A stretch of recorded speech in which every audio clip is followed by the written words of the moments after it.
गवसे प्राथमिक आरोग्य केंद्राची नवी इमारत. या इमारतीचे एका वर्षापूर्वी उद्घाटन झालं, तरी डॉक्टर व कर्मचारी नसल्याने येथील सेवा ठप्प. शिवसेना उद्धव बाळासाहेब ठाकरे गटाने दिलेल्या निवेदनानुसार अधिकाऱ्यांसोबत बैठक घेऊन उणिवा स्पष्ट केल्या. शिवसैनिकांनी इमारत तयार, सेवा कुठे असा सवाल करीत डॉक्टर, कर्मचारी, प्रसूती सुविधा व इतर मूलभूत सेवा का नाहीत याची कारणे विचारली.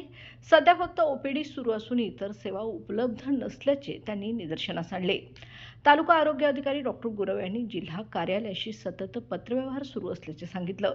कर्मचारी व डॉक्टर मिळाल्यावरच कार्यक्षेत्र पूर्णपणे सुरू करणार असल्याचं स्पष्टीकरणही यावेळी देण्यात आलं. प्रसूती साहित्य अपुरे, सर्पदंशासाठी लस उपलब्ध नसल्याची देखील माहिती यावेळी देण्यात आली.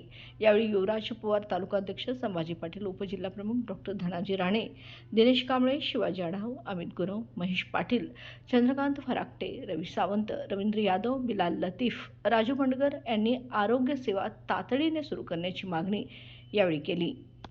तारांसाठी प्रतिनिधी हसन तकीलदार, आजरा.